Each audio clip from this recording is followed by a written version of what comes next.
ሰላም ጤና ይስጥልን ውድ ሪፖርተር ተከታታዮች የሰዓቱን ዜናዎች ቀጥዬ ያሰማችኋለሁ።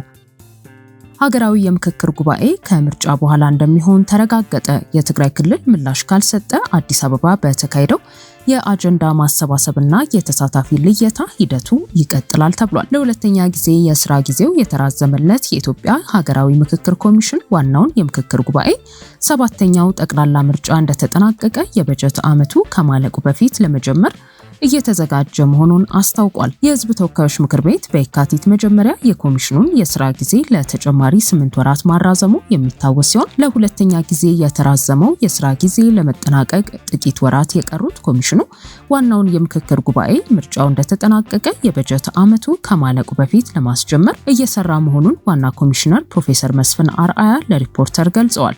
ጉባኤውን በተለያዩ ቦታዎች የማካሄድ ፍላጎት የነበረ ቢሆንም ሁሉንም በእኩል ለማስተናገድ በውጭና በሀገር ውስጥ ላለው ሰው መገናኛ በምትሆነው አዲስ አበባ ለማካሄድ መወሰኑን ተናግረዋል። ኮሚሽኑ በ11 ክልሎችና በሁለቱ ከተማ መስተዳድሮች የተሳታፊ መረጣና የአጀንዳ ልየታ ማከናወኑን፣ በዚህ ሂደት ከትግራይ ክልል በኩል በርካታ ተግዳሮቶች እንደገጠሙት አስረድተዋል። ኮሚሽኑ የተሳታፊ መረጣና የአጀንዳ ልየታ ስራዎችን በክልሉ ተገኝቶ ለማካሄድ ከክልሉ ጊዜያዊ አስተዳደርና ከሚመለከታቸው አካላት ጋር በተደጋጋሚ ቢነጋገርም ፍቃድ ስላልተገኘ በክልሉ ማካሄድ እንዳልተቻለ ዋና ኮሚሽነሩ አስታውሰዋል። በዚህ ምክንያት ኮሚሽኑ ባደረገው ጥሪ ከትግራይ ክልል 300 በሌሎች አካባቢዎች ከሚገኙ የክልሉ ተወላጆች ደግሞ 400 በአጠቃላይ 700 የሚጠጉ ተሳታፊዎች የተገኙበት የ3 ቀናት ውይይት መካሄዱን በአጀንዳዎቻቸው ላይ ተወያይተው ለኮሚሽኑ ማስረከባቸውንና ተሳታፊዎችንም መለየታቸውን ገልጸዋል። ተሳታፊዎች ራሳቸውን ወክለው መገኘታቸውንና አንዳንዶቹ ደግሞ የመጡባቸው ማህበረሰቦች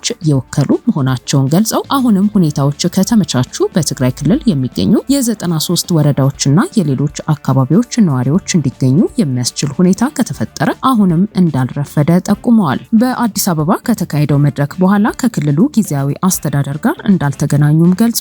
ኮሚሽኑ ለሁለተኛ ጊዜ የተራዘመለትን የስራ ጊዜ ከማጠናቀቁ በፊት የተወሰኑ ውጤቶችን ለህዝብ ማሳየት እንዳለበት በየጊዜው መልስ አልተሰጠም በሚል ማራዘሙ ተገቢ እንዳልሆነም አብራርተዋል። በክልሉ የሚገኙ ተፈናቃዮችን በሚመለከት በአዲስ አበባ ተካሂዶ በነበረው መድረክ ተፈናቃዮች ባይወከሉም ራሳቸውን ወክለው የተገኙ እንደነበሩ ገልጸዋል። በእኔ እምነት ወደ አዲስ አበባ ለመምጣት ፍላጎት ያላሳዩ ወይንም ቅድሚያ ሊሰጣቸው የሚገቡ ጉዳዮች መኖራቸውን የገለጹ ማህበረሰቦች እድሉን ቢያገኙ ተፈናቃዮችንና በአጠቃላይ ትግራይን በሚመለከት ሊሰጧቸው የሚችሉ አጀንዳዎችን የሚመስሉትን ተቀብለናል ብለዋል። በአሁኑ ወቅት ኮሚሽኑ ትግራይን ጨምሮ ከሁሉም የሀገሪቱ አካባቢዎች ለተውጣጡ አወያዮች የግንዛቤ ማስጨበጫ እያካሄደ መሆኑን፣ በአዋጁ መሰረት አወያዮቹ የተመረጡት ኮሚሽነሮቹ በተመረጡበት አግባብ መሆን እንዳለበት በሚገልጸው መሰረት መካሄዱንና 190 አወያዮች መመረጣቸውን አስረድተዋል። ከ2 ሳምንታት በፊት 3 ኢትዮጵያውያን ስደተኞችን በሞት የቀጣችው ሳውዲ አረቢያ ቢያንስ 65 የሚሆኑ ተጨማሪ ኢትዮጵያውያን ስደተኞችን በሞት ልትቀጣ ነው ሲል ዓለም አቀፉ የሰብአዊ መብት ተሟጋች ድርጅት ሁማን ራይትስ ዋች አስታወቀ። የሳውዲ መንግስት የሞት ቅጣት በተፈረደባቸው 3 ኢትዮጵያውያን ላይ ሚያዝያ 14 ቀን 2018 ዓ.ም ግድያ በመፈጸም ቅጣቱን ተግባራዊ ስለማድረጉ በይፋ እንዳስታወቀ ሁማን ራይትስ ዋች የሰነድ ማስረጃ አያይዞ ገልጿል። ቅጣቱ የተፈጸመባቸው 3 ኢትዮጵያውያን እና የሞት ፍርዳቸውን እየተጠባበቁ የሚገኙት በትንሹ 65 የሚሆኑ ሌሎች ኢትዮጵያውያን የፈጸሙት ወንጀል ጫት ይዞ መገኘትና ማዘዋወር መሆኑን ገልጿል። ስደተኞችን ከየመን ወደ ሳውዲ የሚያሳልፉ ህገወጥ አዘዋዋሪዎች መለስተኛ አነቃቂ ተክል የሆነውን ጫት ወደ ስደተኞች ወደ ሳውዲ ይዘው እንዲገቡ እንደሚያስገድዱ፣ አንዳንድ ስደተኞች ደግሞ ወደ ሳውዲ ሲገቡ የሚያስፈልጋቸውን ወጪ ለመሸፈንና ለማትረፍ በማሰብ ጫት ይዘው እንደሚጓዙ ገልጿል።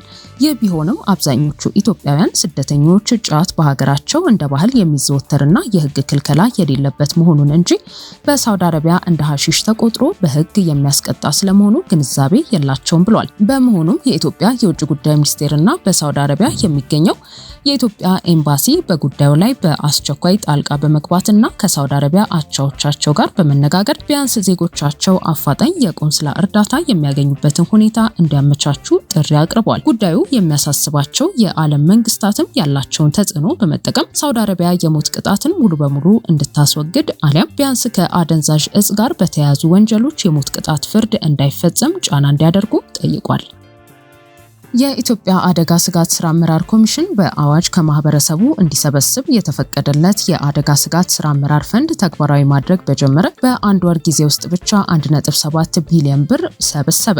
በኢትዮጵያ የሚከሰቱ የተፈጥሮና ሰው ሰራሽ አደጋዎችን ለመከላከልና ሲከሰቱም ተጎጂዎችን በራስ አቅም ለመርዳት ታስቦ ከማህበረሰቡ በሚሰበሰብ ገቢ የአደጋ ስጋት ስራ አመራር ፈንድ እንዲቋቋም በአዋጅ መወሰኑ ይታወሳል። ይህንን ተከትሎም የኢትዮጵያ አደጋ ስጋት ስራ አመራር ኮሚሽን በኢትዮጵያ ብሔራዊ ባንክና በኢትዮጵያ ንግድ ባንክ አካውንት በመክፈት ፈንድ የማሰባሰብ ምዕራፍ ውስጥ መግባቱን የኮሚሽኑ ኮሚሽነር ዶክተር ሽፈራው ተክለማርያም በዛሬው ዕለት የ9 ወራት የስራ አፈጻጸማቸውን ለገመገመው የህዝብ ተወካዮች ምክር ቤት የውጭ ግንኙነትና የሰላም ጉዳዮች ቋሚ ኮሚቴ ገልጸዋል። በአዋጁ መሰረት ከማህበረሰቡ ከንግድ ተቋማትና በመንግስት በጀት ላይ የተጣለው መዋጮን መሰብሰብ እንደተጀመረ የገለጹት ኮሚሽነሩ ከማህበረሰቡ ከንግድ ተቋማት ፈንድ የማሰባሰብ ስራ የተጀመረው ከየካቲት 1 ቀን 2018 ዓ.ም ጀምሮ መሆኑን ገልጸዋል። በአንድ ወር ጊዜ ውስጥም ከ1.7 ቢሊዮን ብር በላይ ማሰባሰብ መቻሉን ተናግረዋል። ለኢትዮጵያ አደጋ ምላሽ ፈንድ የገቢ ምንጮች ተብለው ከተጠቀሱት መካከል